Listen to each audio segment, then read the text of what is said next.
Okay, fellas, time for another exercise in frustration on this Norseman Lockpicker challenge pinned Sergeant lock. I do have a key for it.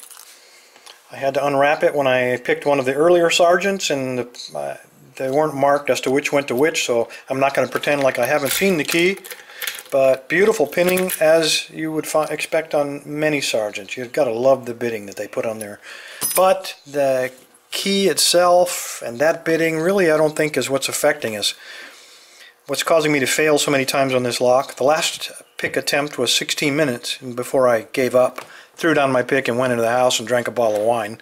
But the pinning is the killer on this. This is by Norseman Lockpicker from Norway, the evil Norseman Lockpicker. Alright, here we go. Last time I tried picking counterclockwise, this time I'm going to try clockwise. See if it makes a bit of difference. Probably not. What I have learned, very light tension, and I mean very light. I found it does contain some serrateds. He did send me an email saying that all the pins are homemade in all the locks that he sent to me. Feels like pin 6 bound up.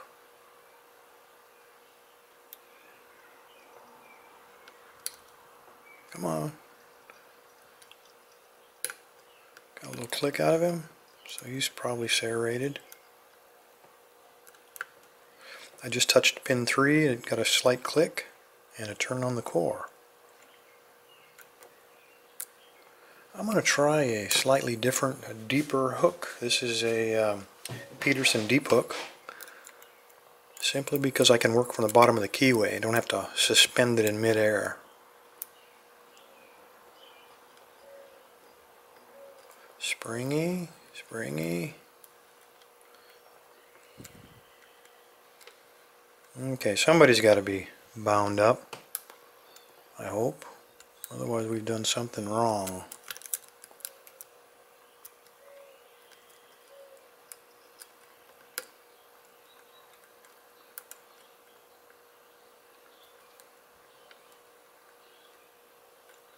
Alright, let's do a reset. We did something wrong. We overset somebody probably. Very light tension.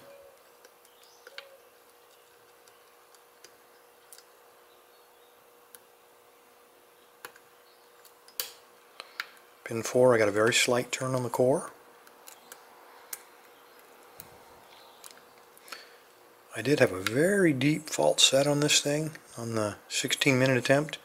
Of course, in 16 minutes you can build a nuclear reactor, so I shouldn't be claiming any big achievement there. Okay, I'm getting counter rotation on pin 1. So he's probably a spool. I've got 2 clicks out of him and I'm still getting counter rotation, so maybe a multi-leveled spool?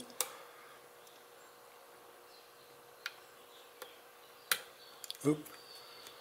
I don't think we lost anything. I held it with my pick. Gotta watch that light tension. Gets a little light sometimes.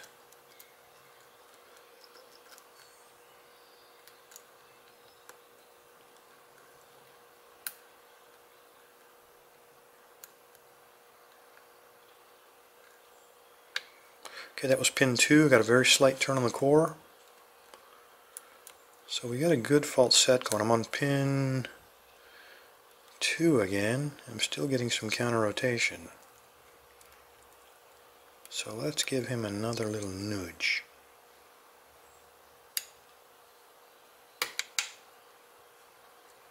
Okay, I got him, but something dropped. I heard it, and it might be 1, and it is. I got counter rotation on 1 again. So we had 3 clicks last time. Good, we got that fault set back.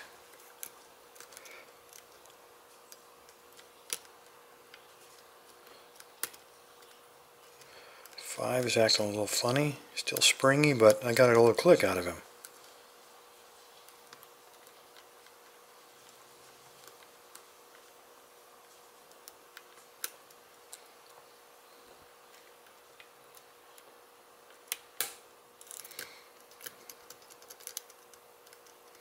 Feels like assa pins.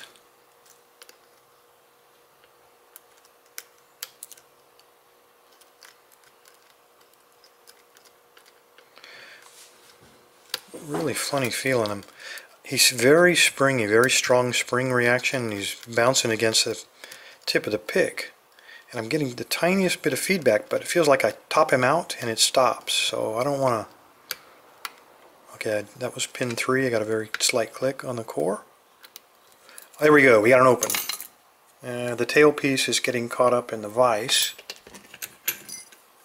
You can see it is open. Alright, that's a lot better than 16 minutes. Why don't we gut him and find out what kind of handmade wizardry the Norseman lockpickers come up with. That went a lot easier than I thought it would. The first time was a nightmare, and I never did get him picked. Alright, let's see here. Stop flapping your lips, Bill.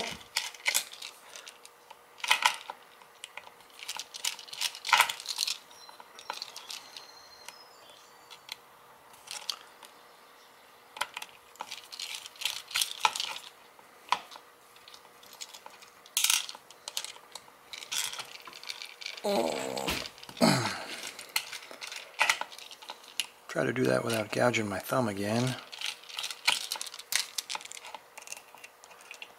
That was really torqued in there.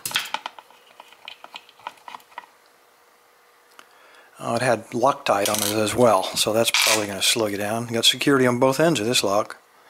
Alright, we're going to need a medium. This ought to be right. I've got the key, so if I screw this up, we can fix it. Come on. Here we go. Alright, what'd you do to me here?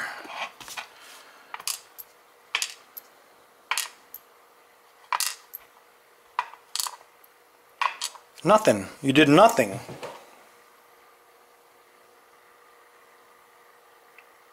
Absolutely, there's looks to be just a little bit of...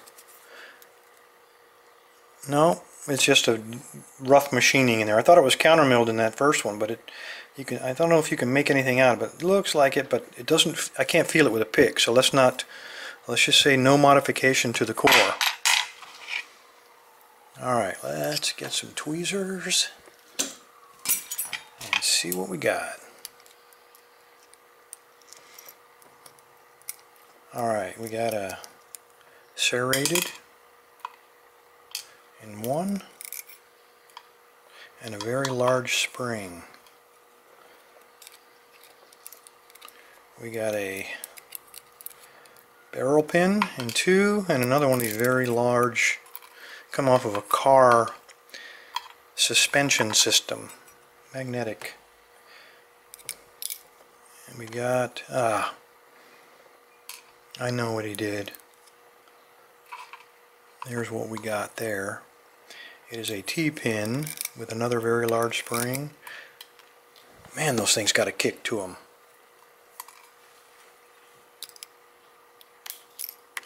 We got a spool, standard spool. And we got another T-pin. These are not handmade pins. These are all, so far, all commercial pins. Commercial springs. And there's a wafer. And in the back we had another serrated. Alright fellas, and it's another, don't worry about the springs. These things are, they really got some kick to them. But that doesn't, I don't think, affect the picking that much. Alright, I think you guys get to see what's going on here. Alright, so what we're looking at, all standard pins on the bottom, no big challenge there, but making serrations and all that on these really doesn't affect picking that much. On the upper pins, that does affect us, because we have serrated, and then we have a barrel, one of these ASA barrel pins, and then we have two of these T-pin rigs. Now the reason he does this, T-pins are normally installed this way, but what he's done, if you install them this way, then they'll get stuck up inside of the spring, and that's not such a good thing. So what he's done is he's taken a wafer and he's put the wafer between, damn magnetic, I really need to make some plastic. Let's try this. Is that magnetic too? Probably. Anyway, that wafer prevents this small tip of the T-pin from getting embedded inside of there. Everything around here is magnetic. Jesus. All right, another spool, another T-pin with the reversed, and then another wafer. And then the last one, of course, is this. These are all commercial pins. Nothing here handmade, but there's enough here to frustrate you. Believe me, these T-pins obviously were giving me a lot of trouble. But very light tension, and you just kind of jiggle them. I just treated them like ASA pins. In fact, that's what I thought they were, is the serrated ASA pins. And I think I got lucky, fellas. Anyway, thanks for your time. Stay safe, stay legal. Norseman Lockpicker, thank you for the lock. That's another one down, and I will put it back together. Might be a bit of a challenge with these long springs, but I'll get it back together and send it out to the next victim. Thanks, guys.